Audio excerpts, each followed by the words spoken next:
Bien, señores, con motivo de el día 24 de abril de este año, faltando 251 días para terminar el año y coincidencialmente la Iglesia Católica conmemora los santos Fidel, Salomé, Gregorio,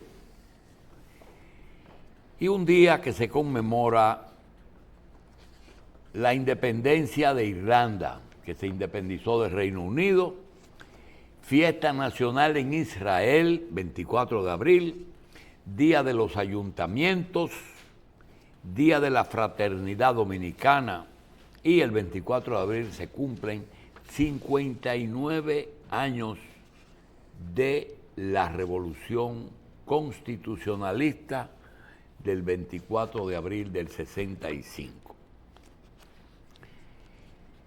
Solamente en este programa hablaremos de abril del 65, los antecedentes y los efectos ulteriores, que duran hasta hoy, 59 años.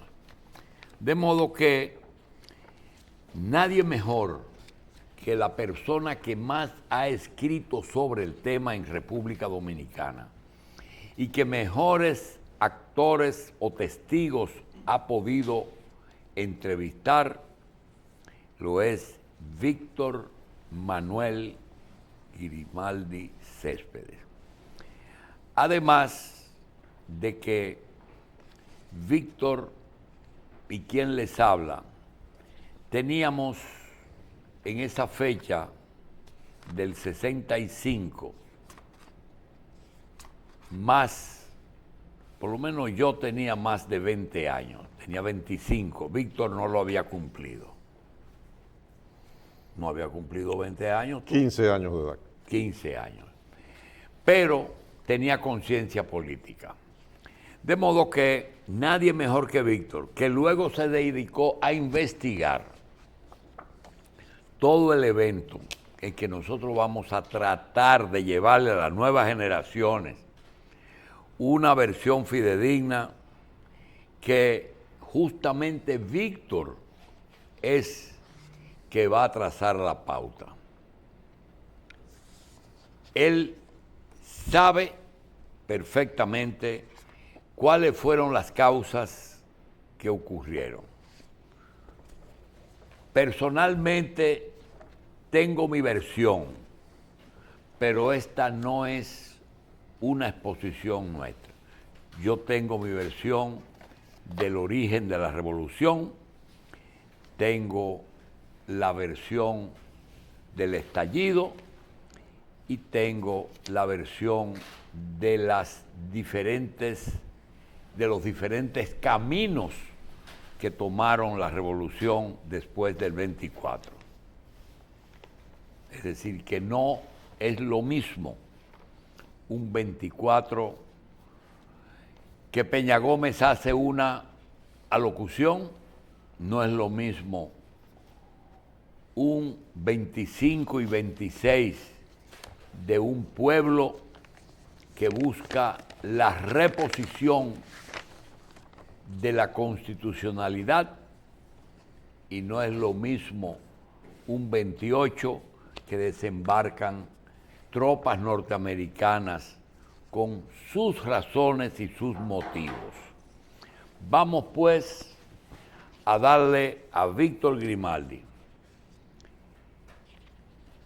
Primero, que nos cuente sobre el 24 de abril, cuáles son los antecedentes que precedieron esa fecha.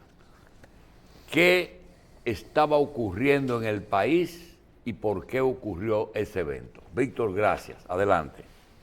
Gracias, doctor Jacín. Gracias, amables televidentes, por prestarle atención a esta conversación que tendremos con ustedes y con el doctor Julio Jacín con motivo de este nuevo aniversario de aquellos acontecimientos del año 1965.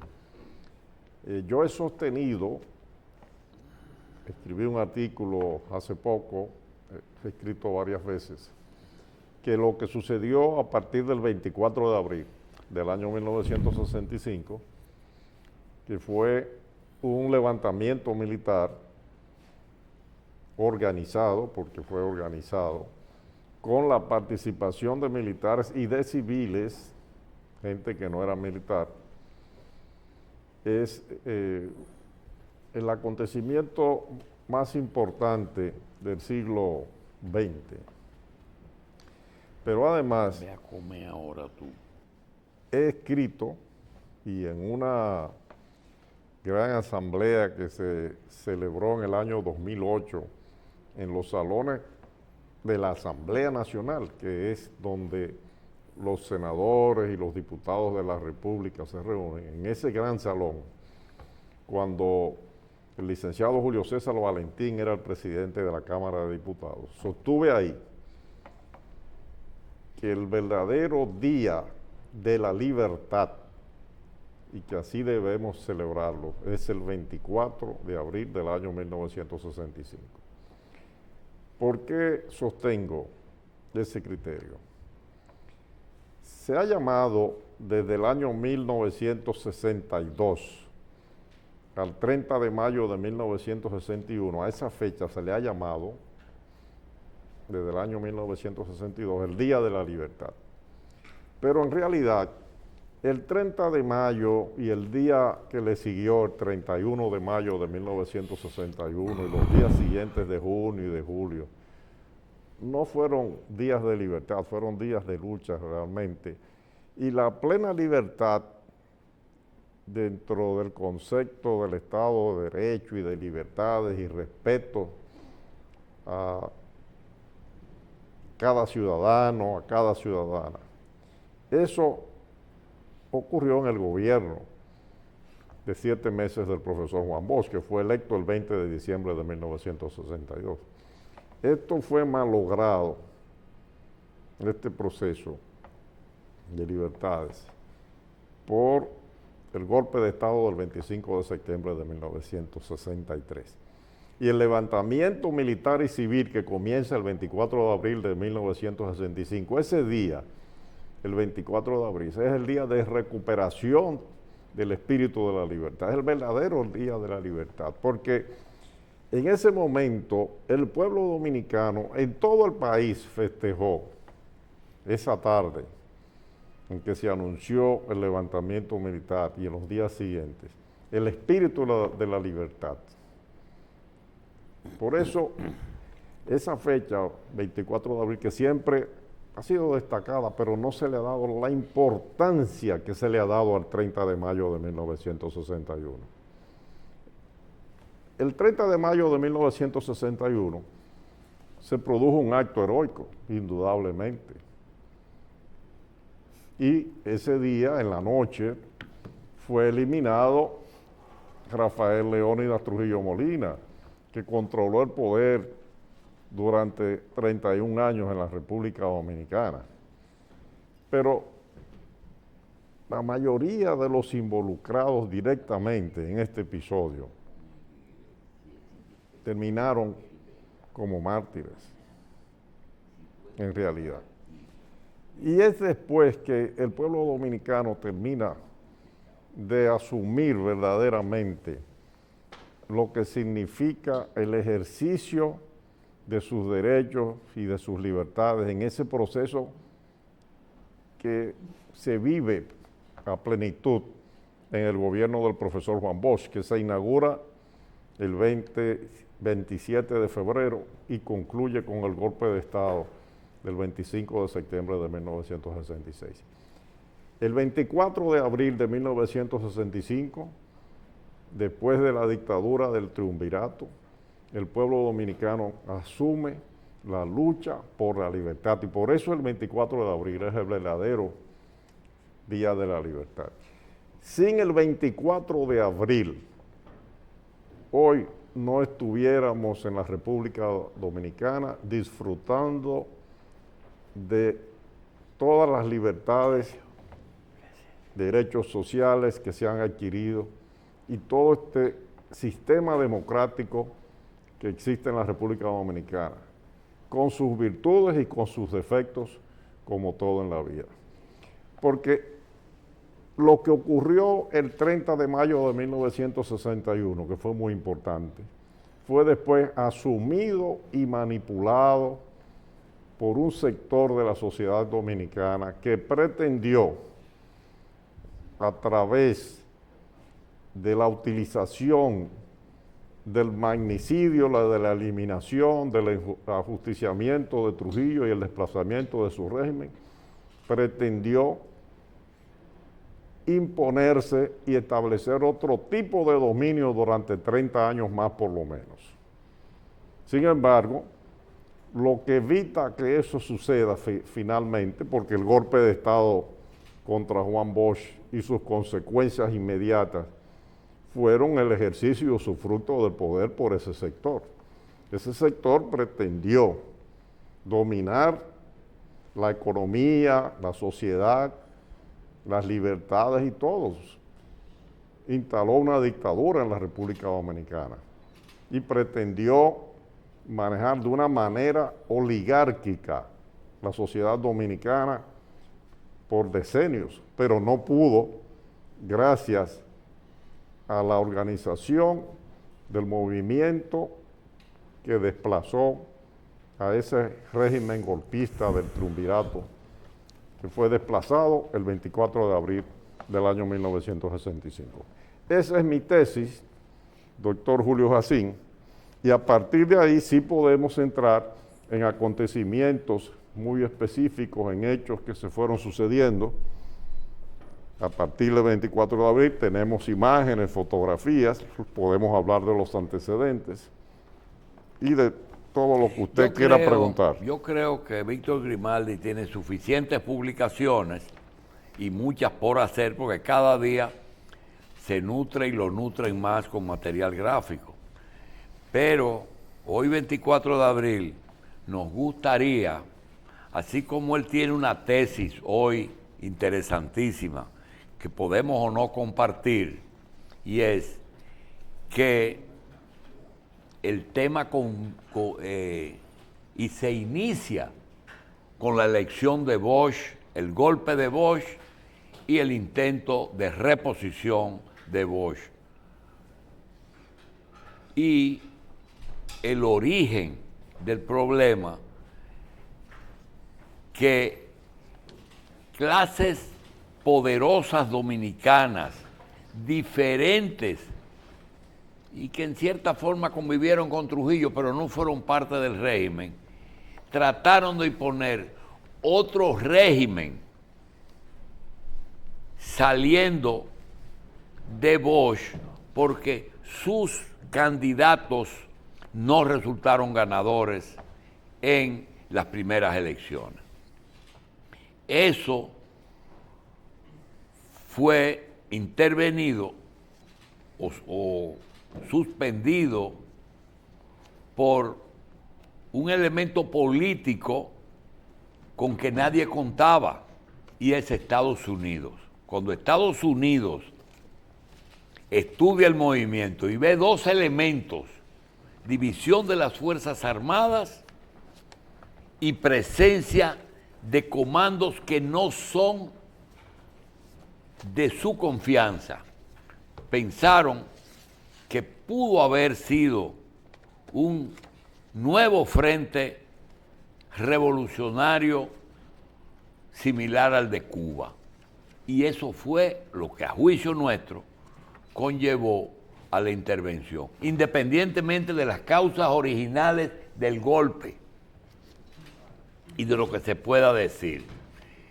Nosotros vamos a hacer una pausa y vamos a entrar en el evento desde el mismo 24 hasta donde Víctor entienda que debe extenderse el espacio correspondiente a el 24 de abril hasta la toma de posesión de Héctor García Godoy.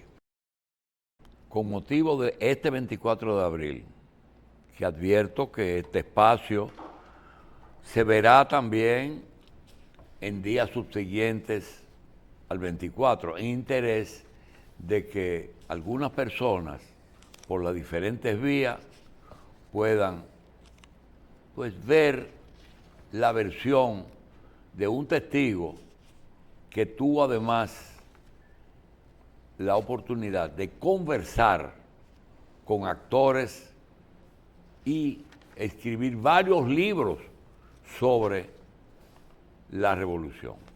Vamos a dejar que Víctor nos hable del 24 de abril o de los días previos al 24 hasta la toma de posesión de un gobierno provisional presidido por el doctor Héctor García Godoy. Y yo voy a ir hablando y voy a ir presentando imágenes, doctor. Tengo aquí en mis manos un libro de este señor que está aquí. Este mismo. Ese militar. Usted lo conoció, doctor, ¿verdad? Yo conocí a Bruce Palmer. Ese mismo es. Ser el comandante durante los 2 primeros meses de la revolución. No, durante todo el año 65 hasta No, fin. lo que pasa es que luego él cedió al brasileño Panasco Albín para poder disimular un poco la intervención de Estados Unidos unilateral, creó las Fuerzas Interamericanas de Paz. Por eso es que Bruce Palmer está más, porque un año no estuvo, aquí no estuvo la intervención un año, fue menos. Adelante. Fue un poco más de un año, doctor, pero ahorita vamos a ver los detalles. ¿No qué? Pero vamos a volver con Bruce no Palmer viene. aquí.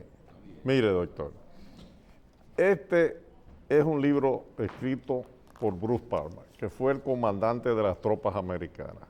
Esa foto es del año 1965. Estamos hablando de las tropas americanas que llegaron 4 días después, el 28 de abril de 1965. Y aquí está el general Bruce Palmer ya retirado. Ese es el general Bruce Palmer. Cuando intervino aquí, encabezando las fuerzas militares de los Estados Unidos, ya en el mes de mayo él era el comandante, porque al principio había varios altos oficiales, pero todavía no había un comandante. Ya a principios de mayo ya él era el comandante efectivo.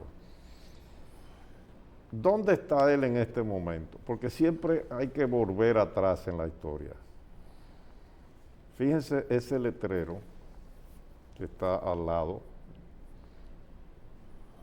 de la foto de él, o él está al lado del letrero, porque la foto es un conjunto. Y aquí a la derecha, entonces, ustedes ven ese mismo letrero. Y ven ahí, todo esto que se ve aquí son unas barricadas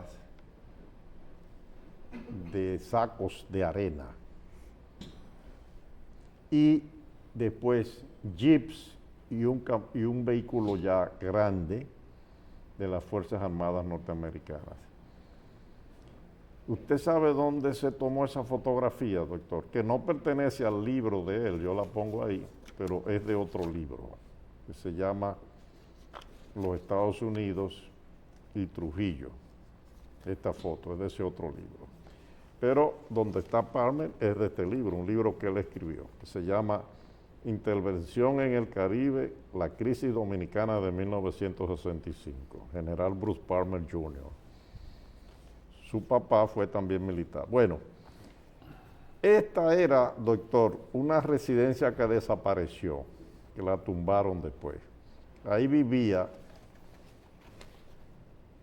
el generalísimo y doctor Rafael Leonidas Trujillo Molina. Esta foto de Trujillo junto al general Francisco Franco, que gobernó España desde el 1939 hasta 1975, fue tomada 11 años antes de que estallara la revolución. Aquí atrás está un hermano de Trujillo, Pedro Trujillo. Aquí está el general Fernando Sánchez, nieto de Francisco de Rosario Sánchez, Patricio. Aquí está el Espaillat. general Arturo Espaillat. Y aquí está un personaje muy famoso de la era de Trujillo que se llama Anselmo Paulino, vestido de militar, pero él no era militar. Pero Trujillo le permitía, se lo autorizó por decreto que vestiera de militar, tenía el título honorífico de general. Pues esta era la residencia de ese personaje, Trujillo, y ahí estaba Bruce Palmer, porque ahí, en ese lugar, en la calle César Nicolás Penson, que está al lado de donde estuvo durante mucho tiempo, hasta hace pocos años, la Embajada de los Estados Unidos, fue que estuvo el cuartel general de las tropas militares de los Estados Unidos, ejército, marines, la Marina y la Fuerza Aérea, de los miles de soldados norteamericanos. Ellos controlaban realmente ahí como base de operaciones toda la cuadra que hoy es la Plaza de la Cultura. Eso era el recinto de las tropas militares del comando principal, porque tenían campamentos también en muchos otros lugares de la ciudad. En la Universidad Autónoma de Santo Domingo tuvieron uno. No quiero alterar el orden que tienes en tu cabeza, pero quiero enriquecer un poquito el tema. El 28, lo primero que nos sorprendió fue un operativo en que en el Hotel Embajador, una oficina de los Estados Unidos pidió a los norteamericanos residentes aquí que deseaban ser evacuados en el campo de polo que existía donde están los edificios en el Hotel Embajador, se recibían los norteamericanos que residían aquí. Mire, en doctor, un helicóptero. Escúcheme que lo interrumpa. Mire el Hotel Embajador aquí en esta foto. En un hotel. Este es el campo de polo al que usted se refiere. Porque ahí se realizó una vez un desfile de las tropas americanas, estas son americanas, junto con embajadores de los países que contribuyeron a la Fuerza Interamericana. Okay. Ese es el embajador. Esas personas que iban a ese lugar donde señala Víctor eran volados hacia un boxer que estaba en las afueras frente a lo que hoy es la feria. Allá estaba, entonces los helicópteros evacuaban a los americanos y los llevaban ahí. Ese fue un operativo. Al principio de la revolución. Todo es al principio. Concomitantemente, está ocurriendo que en San Isidro se inicia un desembarco por vía aérea de tropas norteamericanas. Y por lo que hoy es Jaina, donde se conoce como Manresa, la gran cantidad de soldados y la unidad de tanques desembarcan en ese lugar. Y ocurre lo siguiente. Los tanques se detienen en lo que hoy es, antiguamente era la casa de don Virgilio Álvarez Pina, y hoy hay un club. Ahí es la unidad de tanque que la dirigió una persona que nosotros logramos entrevistar ahora, hace 2 años o 3, aquí está vivo el director de eso.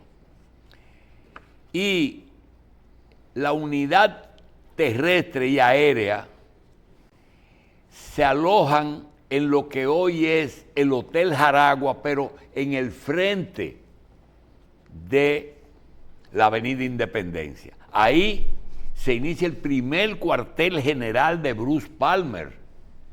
Inclusive contrata personal dominicano que le sirven para hacer su oficina. Entre ellas, recuerdo perfectamente a la hermana de Donald Reed. Annie Reed fue la secretaria de Bruce Palmer en ese lugar.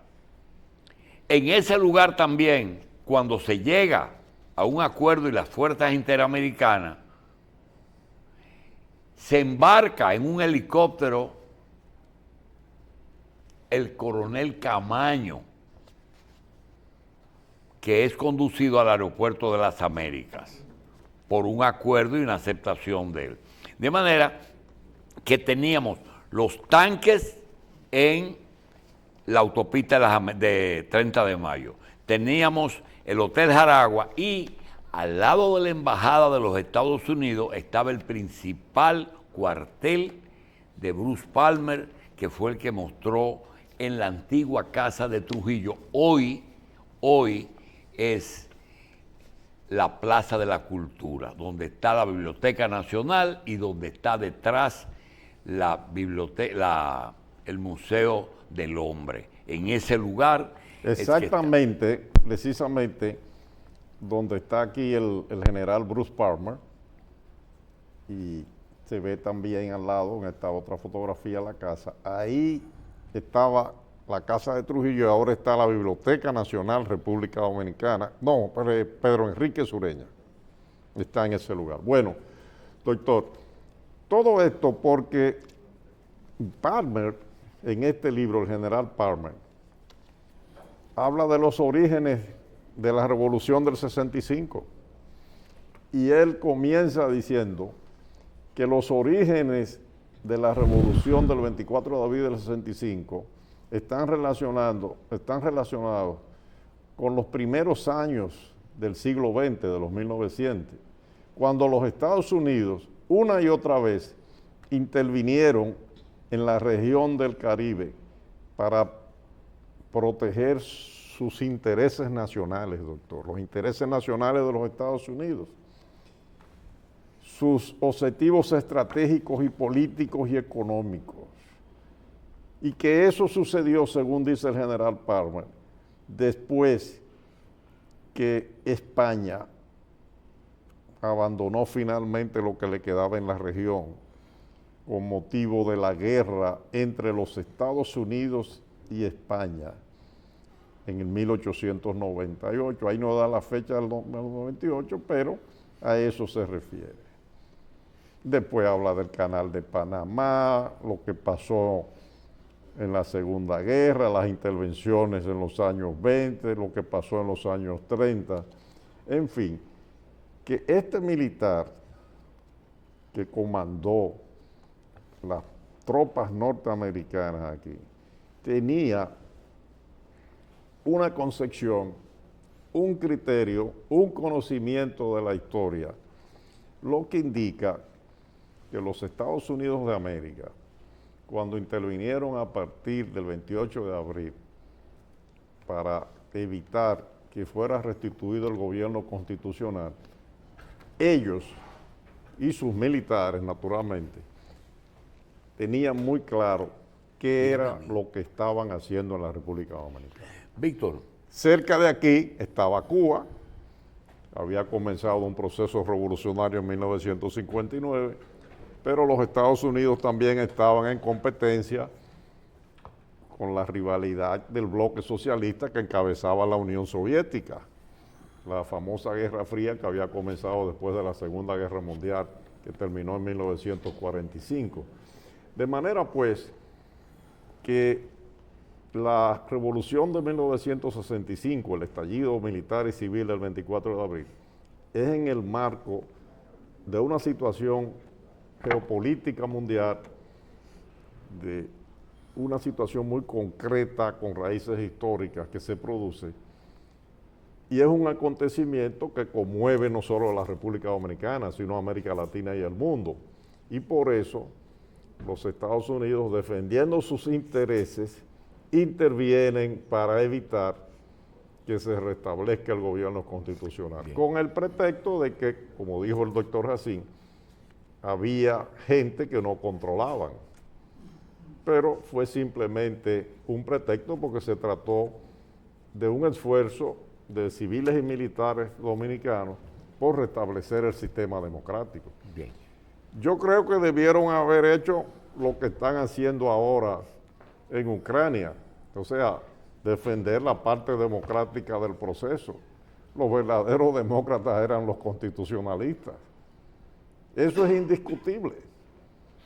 Y no era una revolución comunista, ese fue un pretexto. Quiero quiero decirte algo. debieron apoyar a Juan Bosch y a los constitucionalistas, ¿verdad? Bueno, lo ¿Eh? que debió... ¿Usted no cree que eso fue lo que debieron haber hecho en los Estados Unidos? Lo que pudo haber sido y no fue. El hecho es que esta foto que tú has traído es una foto que tiene el acto de cierre, de finalización de la presencia de tropas, y se hizo un No, desfile. eso fue en enero del 66, cuando cambiaron el comandante brasileño, Panasco Alvim, por el otro que vino. Lo que quiero decir es lo siguiente: en esta fotografía puedo identificar a Hugo Panasco Alvim, que así se llama el comandante brasileño. El primero. Está José Antonio Mora, del de la secretario OEA. general de la OEA. Está el pato macho del mangoneo, Ellsworth Bunker.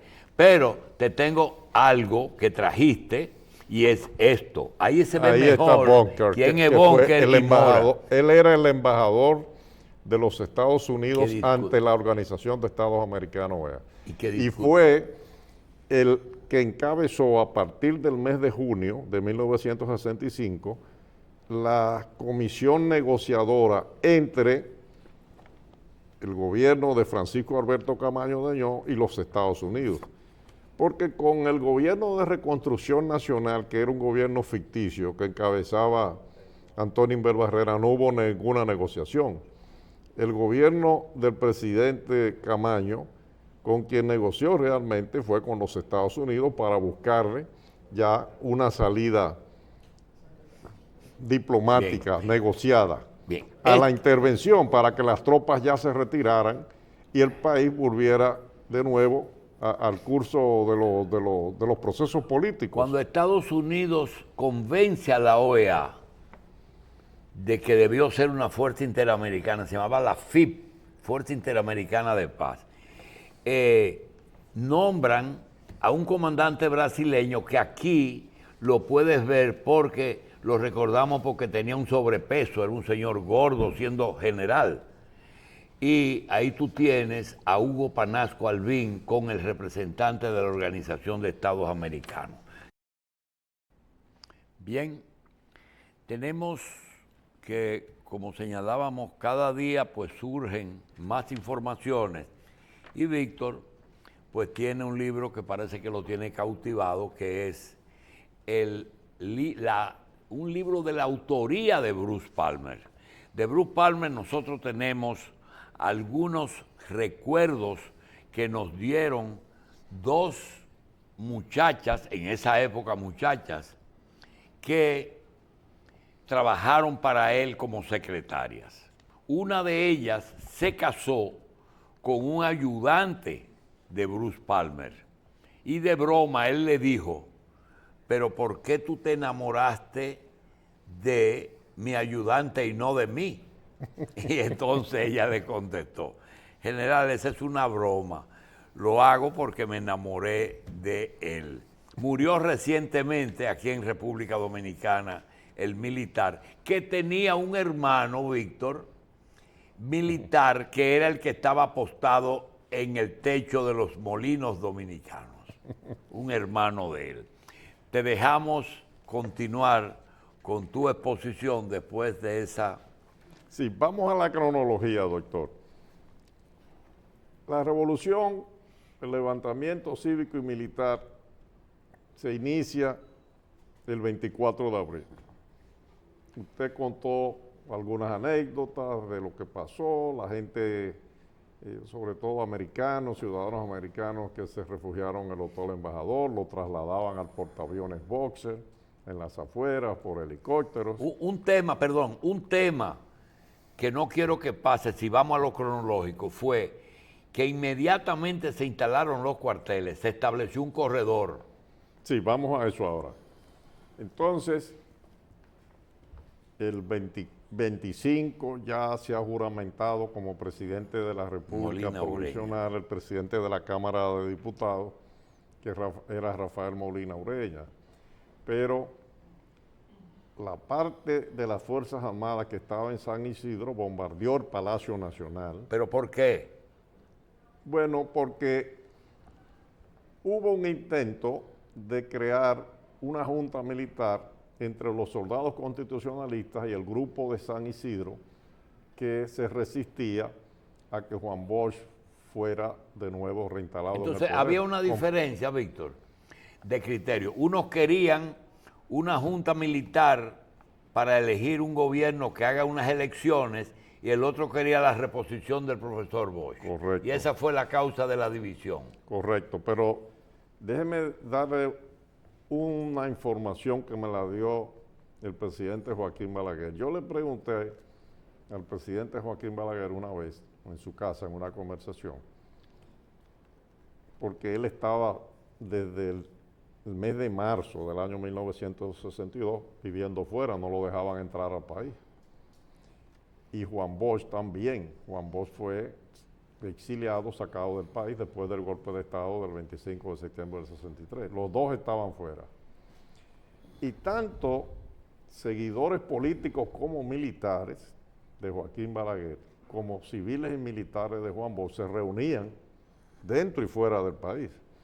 Pero el movimiento de los constitucionalistas, es decir, de aquellos que simplemente querían que se restableciera la Constitución y el gobierno constitucional elegido el 20 de diciembre de 1962, sostenían que esa era la vía. Pero se reunían ambos sectores. Y yo le pregunté al presidente Balaguer sobre una versión que yo había escuchado de que él había viajado una vez a Puerto Rico, donde estaba Juan Bosch. Joaquín Balaguer estaba residiendo en Nueva York ya en ese momento, antes del estallido. Me dijo que sí, que fue cierto. Juan me invitó. Él le decía, lo llamaba por Juan. Juan me invitó a ir a Puerto Rico. ¿Y usted fue? ¿Y qué sucedió? Bueno, yo viajé a San Juan, me dijo, y fui a donde estaba residiendo Juan. Cuando llegué, estuve esperando un rato. Parece que fue media hora, una hora, porque Juan Bosch tenía muchas cosas. Y cuando se reunió doctor Jacín y amables televidentes con Juan Bosch, que era el presidente que había sido derrocado el 25 de septiembre del 63, ya estamos hablando del año 65. Dice que Juan Bosch le dijo a él, a Joaquín Balaguer, Joaquín, él le decía a Joaquín, tú sabes que yo voy a volver a ser presidente de la República Dominicana y yo quiero que tú ocupes un cargo en el gabinete como ministro. ¿Te había escuchado esa versión, doctor? No, jamás. Pues eso me lo contó el doctor Joaquín Balaguer. No le pregunté más nada, ¿verdad? ¿Qué pasó? Pero me dijo que eso fue lo que Juan Bosch le propuso. De manera, pues, que ese estallido civil y militar del 24 de abril contó con el apoyo y la simpatía también de los seguidores de Joaquín Balaguer. Entonces, los seguidores militares y otros que no seguían a Balaguer, porque no eran balagueristas tampoco, la mayoría de esos militares, que se oponían a Juan Bosch, de los que se oponían. Entonces se opusieron, vino el bombardeo del Palacio el 25 de septiembre, los combates en el puente, la lucha se fue arreciando, después la intervención del embajador americano, que era William Tapley Bennett, intervención en el sentido de que se reunieron los constitucionalistas con él, incluyendo el presidente provisional Rafael Molina Ureña, que era el presidente de la Cámara de Diputados electo. El coronel Camaño, la discrepancia, el embajador los instigó o les ordenó que debían rendirse.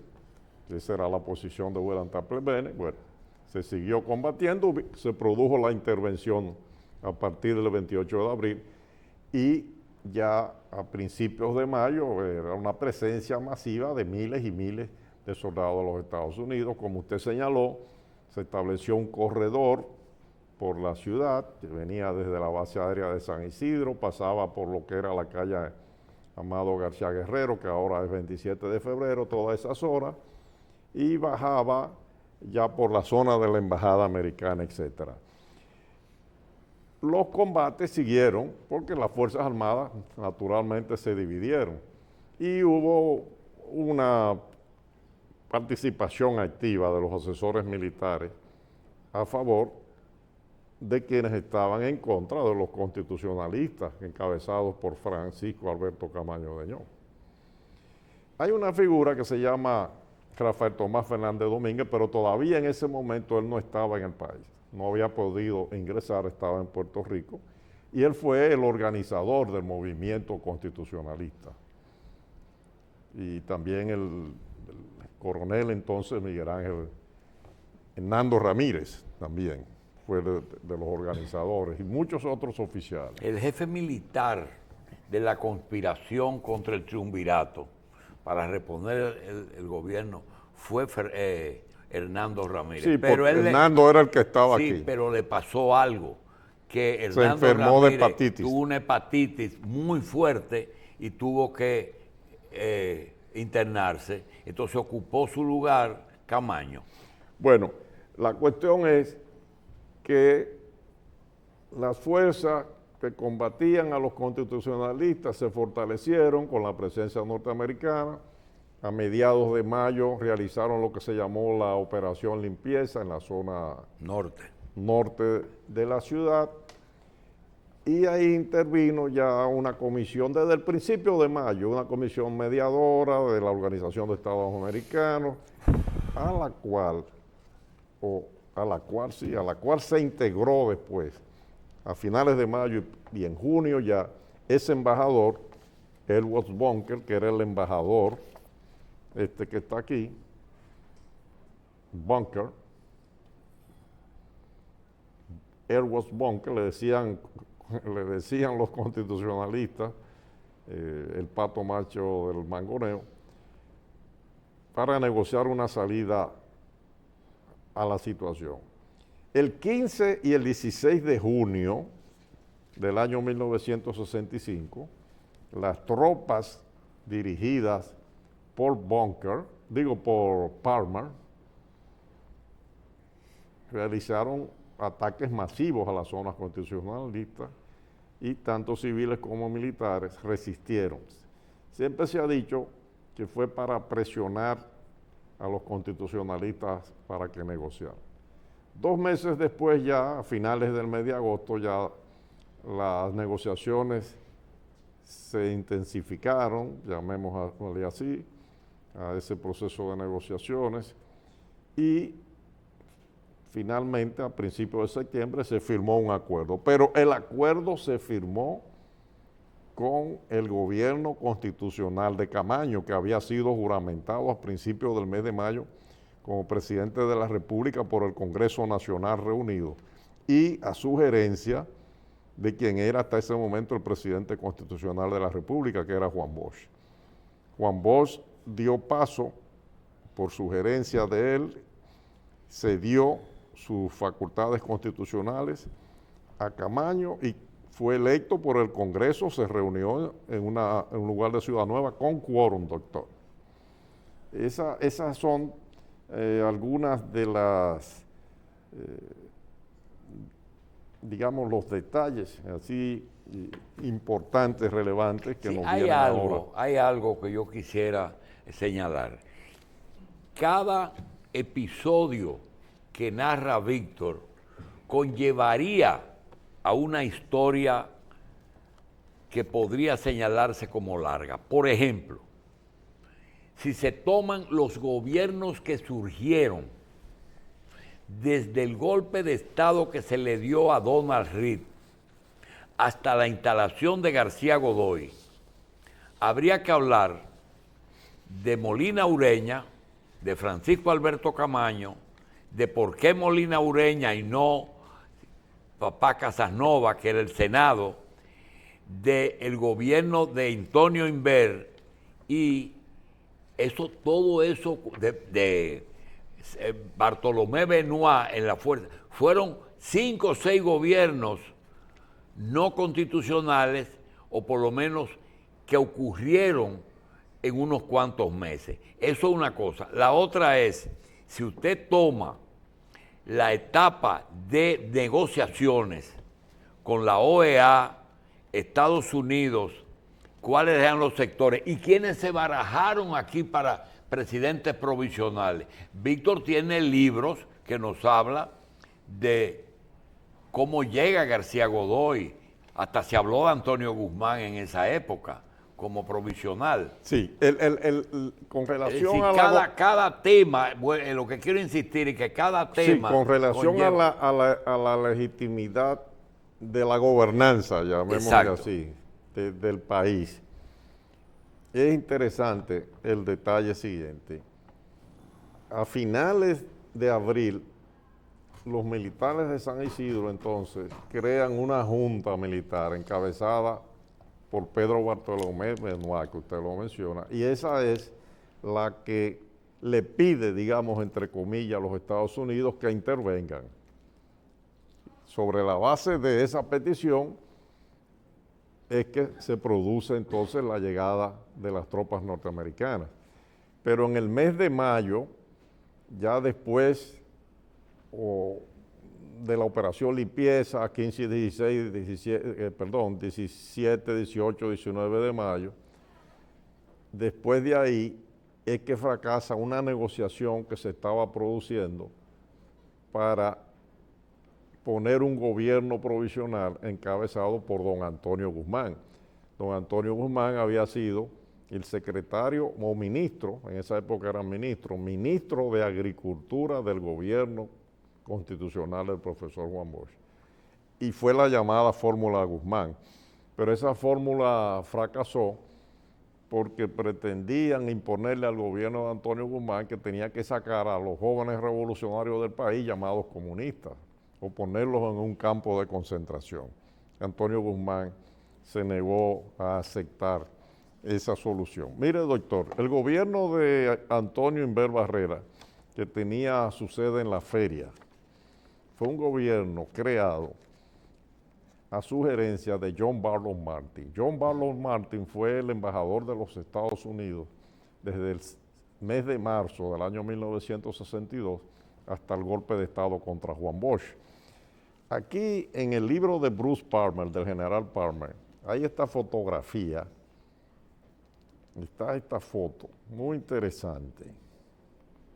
Vamos a ver si nos ayudan los muchachos. Mírenla aquí, esta. Como usted ve, doctor, aquí está la famosa bolita del mundo de la Feria de la Paz y Confraternidad del Mundo Libre, que hoy es el centro de los héroes.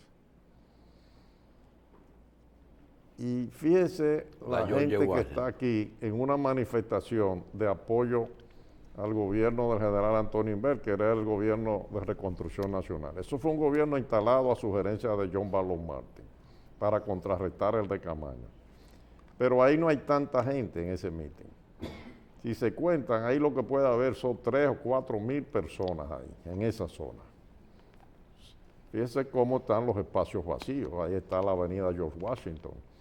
Esta es la Lincoln y este es el Gran Solar donde después se construyó el Hotel Santo Domingo. Esta es la Lincoln, donde comienza la Lincoln, que sube. Aquí está lo que hoy es el Colegio Loyola, que fue el pabellón de España en la Feria de la Paz y Confraternidad del Mundo Libre. Aquí está la Iglesia San Rafael, que está ahí todavía. Y aquí está lo que era entonces el edificio de la Suprema Corte de Justicia. Esto que está aquí. Pues eso era un meeting de apoyo al gobierno de Antonio Inver Barrera, que tenía su sede en la feria. Pero ese gobierno realmente no era un gobierno legítimo, fue un gobierno fabricado. Es que solamente el de Camaño fue el legítimo, la toma de posesión. Bueno, el gobierno de Francisco Alberto Camaño de Ño representaba la constitucionalidad. Y ese fue el éxito. Pero además, los americanos y la OEA nada más negociaron con Camaño, doctor. Fíjese, mire esta foto importante. ¿Tú sabes por qué Inver era popular? Porque fue el que pagaba. El caso del general Antonio Inver es un caso de heroísmo el 30 de mayo, pero ya lo del 65 es otra cosa. Bueno, mire esta foto que es interesante, doctor. Mire quiénes están aquí. Aquí está el general Bruce Palmer. Y aquí está el general Hugo Panasco Albín, el brasileño que encabezó la Fuerza Interamericana de Paz, porque los Estados Unidos, para legalizar la intervención, consiguieron que 3 o 4 o 5 países de América Latina, entre ellos Brasil, que estaba gobernado por una dictadura militar, que había dado un golpe de Estado en 1964, un gobierno hondureño que mandó unos cuantos soldados, el de El Salvador que mandó unos cuantos soldados, Costa Rica mandó policía, eran 5 o 6 países. Pues él era el comandante de la llamada Fuerza Interamericana de Paz, que tenía como 1000 soldados de América Latina y miles y miles y miles de Estados Unidos. Entonces este es Bruce Palmer que comandaba las tropas americanas. Pero aquí está nuestro amigo, en ese momento era Comodoro, Ramón Emilio Jiménez Hijo, que fue militar, pero después fue una figura política importante. Fue un tiempo canciller en el gobierno de Antonio Guzmán y después fue miembro del Partido Revolucionario Dominicano. Sin embargo, su origen era el régimen de Balaguer y fue un militar formado en la época de Trujillo y después se democratizó y se hizo una figura conocida y hasta hijo popular. de un gran caballero dominicano, de Ramón Emilio Jiménez. El padre de él, Ramón Emilio Jiménez, porque por eso él se llama Ramón Emilio Jiménez Hijo. Bueno, pero aquí está también otra figura militar dominicana, muy famosa Rivera Caminero. Entonces, Francisco Javier Rivera Camineros. Esta otra foto, doctor, que trae el libro del general Bruce Palmer, son soldados brasileños, el 25 de octubre de 1965, detrás de un tanque ligero, dice aquí, capturado por los rebeldes dominicanos, así le decían a los constitucionalistas, rebeldes, doctor, en abril, cuando comenzó la revolución. Esto está debajo de lo que se llama la Puerta de la Misericordia, ahí en Ciudad Nueva, recientemente restaurado. Bien. Porque los soldados brasileños, americanos y otros países ingresaron a la zona constitucionalista después de la firma de los acuerdos del 3 de septiembre, pero al mes, no ingresaron inmediatamente. Bien. Fue sobre todo en el mes de octubre que hicieron el gran despliegue. Perfecto. Esa unidad de tanques generalmente se desplazaba desde el 30 de mayo, la avenida donde está, más o menos donde está el monumento ahora de los héroes, toda la avenida hasta la calle Sánchez y hasta la calle Pablo Hincado, y ahí daban la vuelta los tanques y volvían a su cuartel general. Víctor Grimaldi, no digo el único, pero para mí el primer periodista que se dedicó verdaderamente a la investigación. Tiene también sus condiciones, no digo sus debilidades, pero es muy apegado a la prueba. Sus libros siempre están adornados con fotografías, con testimonios, y yo creo que hemos tenido suficiente información, que nunca será suficiente, porque como decíamos, cada evento conlleva a un libro, no a un capítulo del libro. Quisiéramos ahora que él nos haga una especie de recreación de la época. Cuando Peña Gómez, a través de una emisora, hace un llamado. ¿Quién gobernaba el país? Y Donald Reed Cabral, Ramón Cáceres Troncoso, que habían sustituido a un triunvirato de 3 por un triunvirato de 2, a Ramón Tapio Espinal, a Emilio de los Santos y a Ramón Enrique Tavares, que a su vez habían sustituido al gobierno de Bosch. A partir de ahí, esos personajes, Juan Bosch, ¿dónde estaba durante el gobierno de Donald Reed? ¿Dónde estaba Balaguer durante el gobierno de Donald Reed? por qué Peña estaba haciendo la locución por radio comercial y de dónde surgen los liderazgos de de Elías Wessing y de Camaño. Esas son interrogantes que a veces nos hacen de dónde salen esos.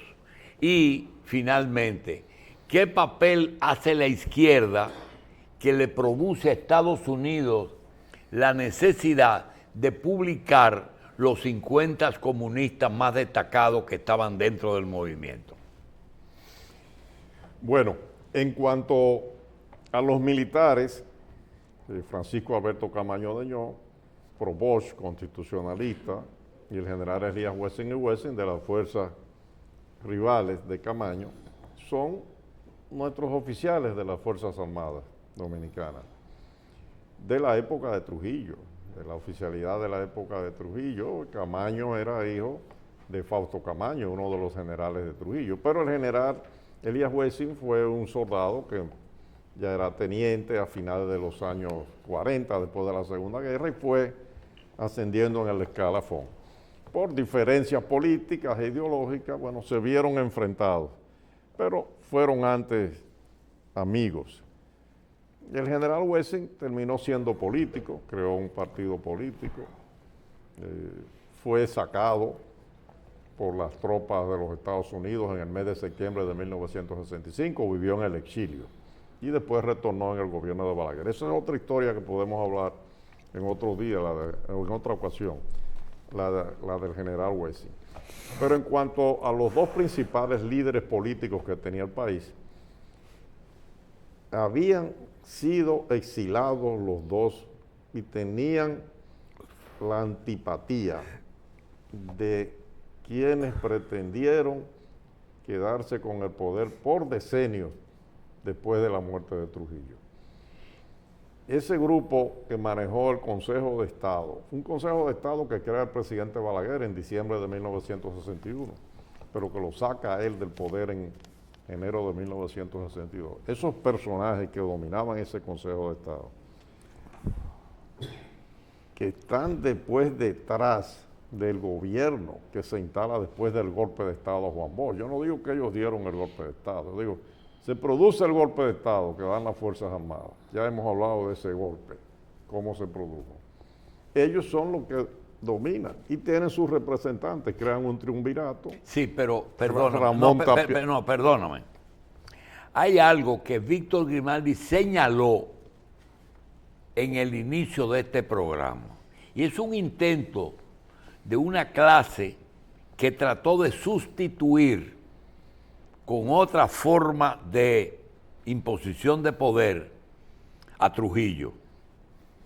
Y hay dos figuras que nosotros queremos resaltar, su presencia constante en estos eventos.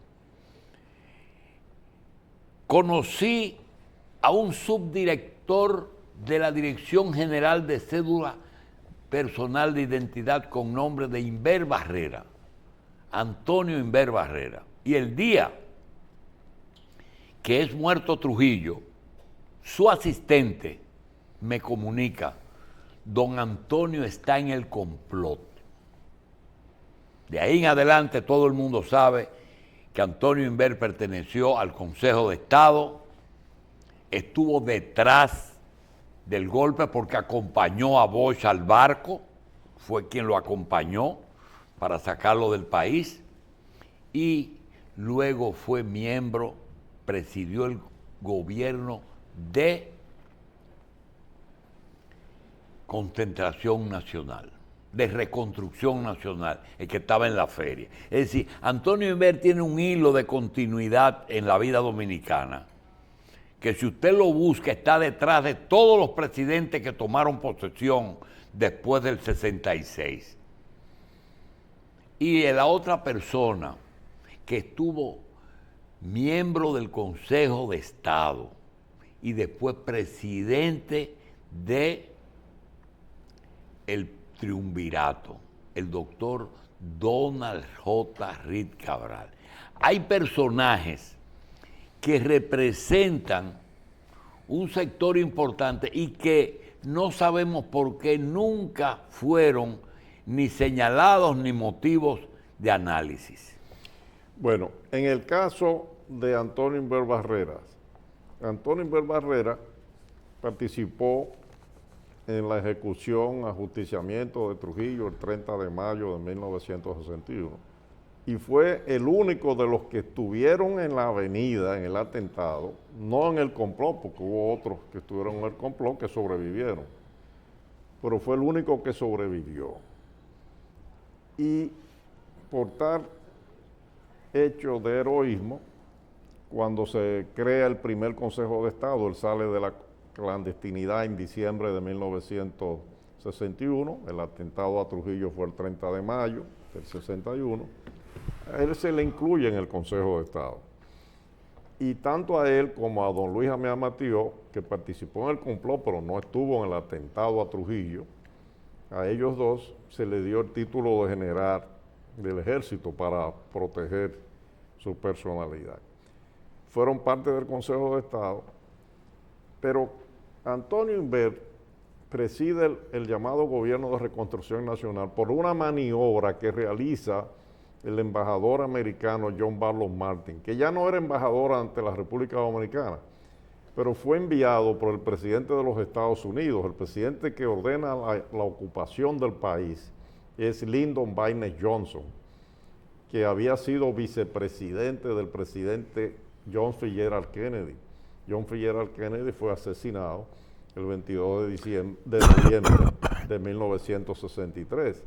Entonces el presidente Johnson lo manda al país lo envía a principios de mayo para mediar entre los rebeldes, como les llamaban ellos a los constitucionalistas, y los militares que no estaban de acuerdo.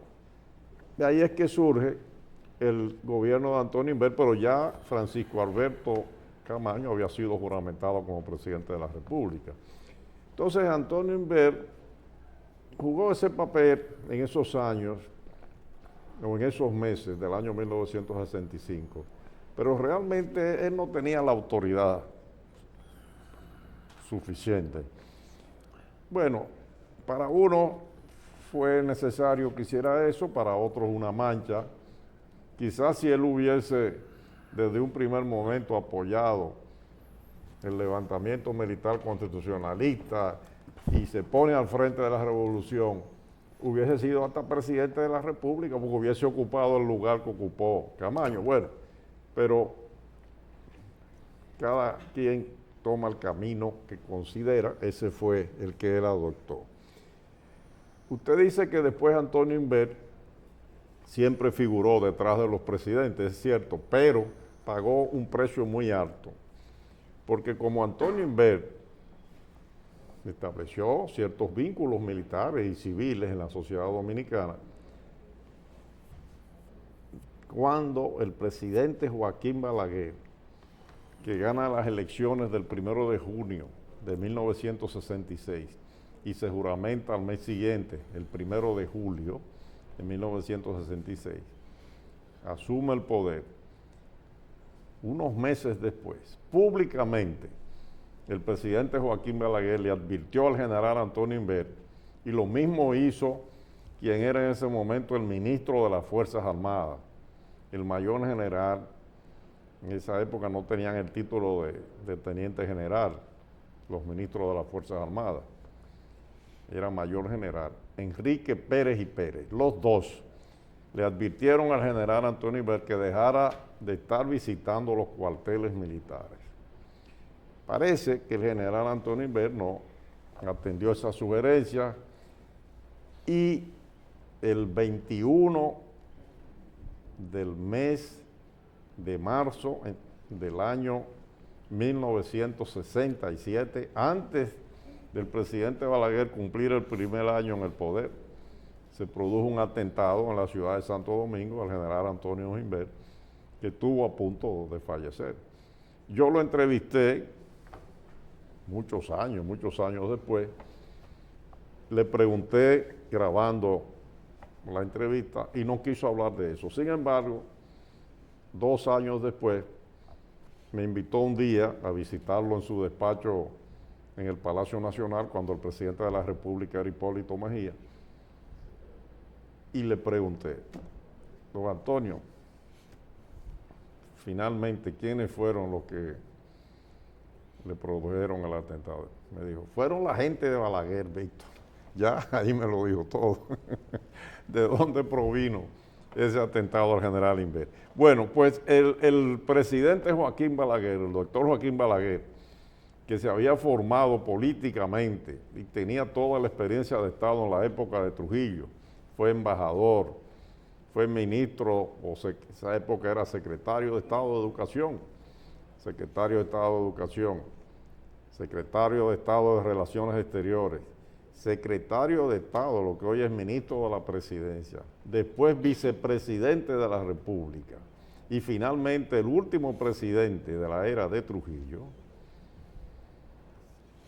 es el que después de pasar por el exilio a mediados de enero de 1962, fue depuesto, fue desplazado de la presidencia del Consejo de Estado. Se asiló en la embajada del Papa, de la Iglesia Católica Romana, lo que se llama la Anunciatura, al lado de su casa, en la Máximo Gómez, esquina de San Nicolás Penson, y en marzo tuvo que irse del país. Y estaba exilado 3 años después, cuando se produce la intervención americana. Él regresa el 25 de junio del año 1965 con las tropas aquí. Y oiga, doctor, Antonio Inver Barrera, eso está en la prensa, se oponía a que Balaguer regresara. Después fue muy amigo del doctor Balaguer, se llevaban muy bien, pero se opuso. Pero Balaguer vino, porque a los americanos les convenía que Balaguer viniera, había que buscarle una salida política a la crisis. Pero lo acabo de decir, Inver Barrera y Donna Riera eran las 2 fichas principales de Estados Unidos. Vamos ahorita, con Donald Rick. Bien. Entonces, el otro personaje, Juan Bosch. Juan Bosch se regresó entonces, aquí está la fotografía cuando regresó, 2 años después, el mismo día en que se produjo el golpe de Estado. Es decir, el golpe de Estado fue el 25 de septiembre de 1963. Ahí vemos a Juan Bosch 2 años después. El 25 de septiembre de 1965. Y ese que está ahí detrás, doctor, ese es el famoso comandante Pichirilo. Pichirilo, que fue uno de los 2 pilotos del barco Granma que llevó a Fidel Castro junto con los combatientes que desembarcaron en Cuba el 2 de diciembre de 1956. Esta foto es 9 años después de que Fidel Castro desembarcara en el Granma. Ese es Pichirilo. Al año siguiente, en agosto del 66, fue asesinado en la calle Isabel la Católica, el comandante Pichirilo. ¿Una hora y cuánto? Aquí está Arlete Fernández, la viuda del coronel Rafael Tomás Fernández Domínguez, que fue eliminado por francotiradores americanos el 19 de mayo de 1965. Y aquí están estos soldados americanos y un tanque americano frente a la barra Payán en la calle 30 de marzo. Y ese jeep. Más abajo en esta calle, más abajo, está el edificio que se llamaba de la Caribbean Motor Company. Fue desde ese edificio que le dispararon al esposo de Arlete Fernández, la viuda del coronel Rafael Tomás Fernández Domínguez. Aquí están, en este jeep, los hombres rana. Pero, doctor, fíjese que ahí hay un soldado americano y pasan los hombres ranas. Ya en ese momento no estaban confrontando con los soldados americanos. Parece que ya ahí se había negociado la solución política a la crisis, porque en definitiva, doctor Jacín, los soldados dominicanos y el pueblo dominicano que lucharon por la constitucionalidad obligaron al gobierno de los Estados Unidos a sentarse en la mesa de negociaciones, a buscarle una salida política a la crisis política que ocurrió en ese momento. Bien, vamos a hacer una pequeña Y nos pausa. queda todavía Donald Rick, que podemos Sí. hablar en un momento. Bueno, señores, el periodista, diplomático, historiador y muchas otras cosas, Víctor Grimaldi, va a aprovechar el tiempo que nos resta para llevarles, primero, finalizar el papel de Donald Reed, en pocas palabras, y quizás después uno hable de ese grupo de dominicanos que siempre sirvieron a otros intereses, pensando que estaban haciendo lo mejor. Le pasó también a los izquierdistas, que le sirvieron a otros intereses. Vamos pues a dejar a Víctor con sus minutos que les restan. Adelante. Bueno, doctor, el caso de Donald Rick Cabral. Donald Rick Cabral es la figura política, era un empresario, pero es la figura política de un grupo de ciudadanos de la República Dominicana que forman parte de lo que se llamaba, o se llama todavía, la oligarquía tradicional de la República Dominicana. Y Donald Rick, junto con su primo, con Juan Vicini Cabral, Donald Rick Cabral, Juan Vicini Cabral, fueron de los ideólogos políticos aliados de los Estados Unidos para eliminar a Trujillo. Y documentalmente eso está aprobado con documentos del gobierno de los Estados Unidos de que tanto Donald Rick como Gianni Vicini participaron en el complot. Ellos estaban el día 30 de mayo en Washington, D.C., cuando ocurrió la ejecución, el ajusticiamiento de Trujillo, pero participaban.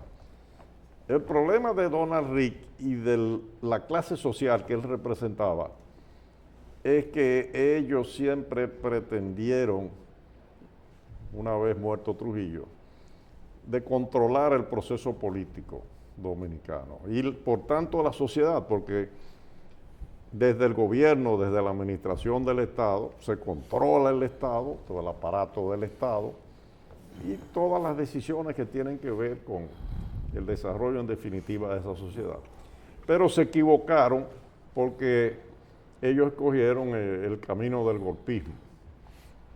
Bueno, no dieron el golpe, pero Bien. porque el golpe lo dan los militares. Ok, pero entrar ese en- fue el no, papel. ok, de Donald y Rick. finalmente él quedó subordinado pero yo en yo definitiva. quiero Él que eso me- no, muy importante. Él quedó subordinado. Y el mismo Gianni Vicini, desde el punto de vista político, a Joaquín Balaguer, a quienes llamaban muñequitos. Espérese, doctor. A Balaguer lo sacaron del poder diciéndole muñequito de papel. Pero ese muñequito de papel después volvió en el 1966.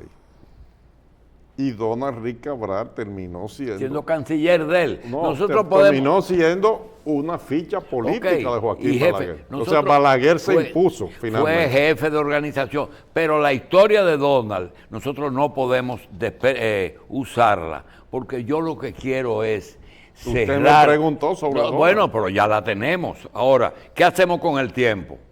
El problema es que no quiero cortar esto con Donald, sino No, usted lo relacionó con el principio, con la tesis que yo Doctor, lo que sostuve. quiero es Sí. que usted nos diga si valió la pena el proceso y si lo que hoy estamos viviendo fue positivo. Fue Eso está positivo, por doc- encima de Donald, de Antonio Fue Inver. positivo, doctor. Nosotros tenemos en los últimos 60 años un ejemplo para América Latina de convivencia democrática y de desarrollo con todas las trabas que podamos tener. Claro, la principal traba es que nosotros no podemos cargar con una población miserable que vive en la miseria y que no encuentra una salida política a su problema, que es Haití. Esa es la gran retranca del desarrollo nacional. Bien. El problema de Haití. Pero nosotros le hemos dado los dominicanos a América Latina. Analice y compare un país pequeño como este, cómo ha podido desarrollar un sistema democrático a pesar de las deficiencias. Siguiendo lo que está Entonces, diciendo. Eso es fruto del 24 de abril de 1965. Siguiendo lo que está diciendo Víctor. Al final de la Revolución de Abril, el doctor Joaquín Balaguer y Juan Bosch van a unas elecciones y obtiene el triunfo el doctor Joaquín. Elecciones que fue Bosch. Balaguer 66, 70, 74, 78 elecciones que gana el PRD, 82, 86, 90, 94, 96, 98, 2000, 2004, 2008, 2012, 2016, 2020 y dentro de unos días 2024. Ningún otro país pobre de América ha podido desde el 1966 celebrar elecciones que usted puede o no estar de acuerdo con los resultados. Ni pobre ni rico, porque ni Chile, ni Argentina, ni Brasil. La tuvieron, ni Perú, ni Ecuador, ni México. Venezuela. México es el único país que ha tenido estabilidad. Ni Costa Rica, yo creo. Costa Rica también es un país pequeño, pero con todas las vicisitudes y problemas que ha tenido la República Dominicana es un ejemplo. Bien, yo te doy las gracias y eso es una pausa. Yo creo que, como decíamos, cada tema que trataste merece el desarrollo del gobierno. Denme un minuto más, doctor. Sí. Una cosa importante. Yo digo que todo este sistema político, democrático que tenemos, y la mayoría de los partidos mayoritarios, son el fruto de ese proceso y de un personaje que se llama Juan Bosch. El PRM, el PRD, la Fuerza del Pueblo y el PLD, todos son hijos de Juan Bosch. Es más, el padre del presidente de la República, José Rafael Abinader, era muy amigo de Juan Bosch. Y el presidente de la República actual me dijo hace un año, 2 años que hablamos por teléfono, que Juan Bosch era un hombre de la casa de los Abinader. Es decir, que era amigo de ellos. Pero más que eso, es lo que tú dijiste al principio. Todas las organizaciones políticas, con excepción de Reformismo, son hijos, nietos y bisnietos de Juan Bosch. Todas. Sin desconocer el papel que hizo Joaquín Balaguer también. Bueno, porque Juan desarrollar Balaguer el país. fue el gran que llevó a cabo la transición en este país. Una transición difícil, pero la logró. Y también hay que reconocer que sus repetidas reelecciones tenían que ver con algo que está pasando ahora, que es la debilidad del contrario. Víctor, gracias y hasta luego. Gracias por la invitación, gracias amables televidentes por prestarnos atención.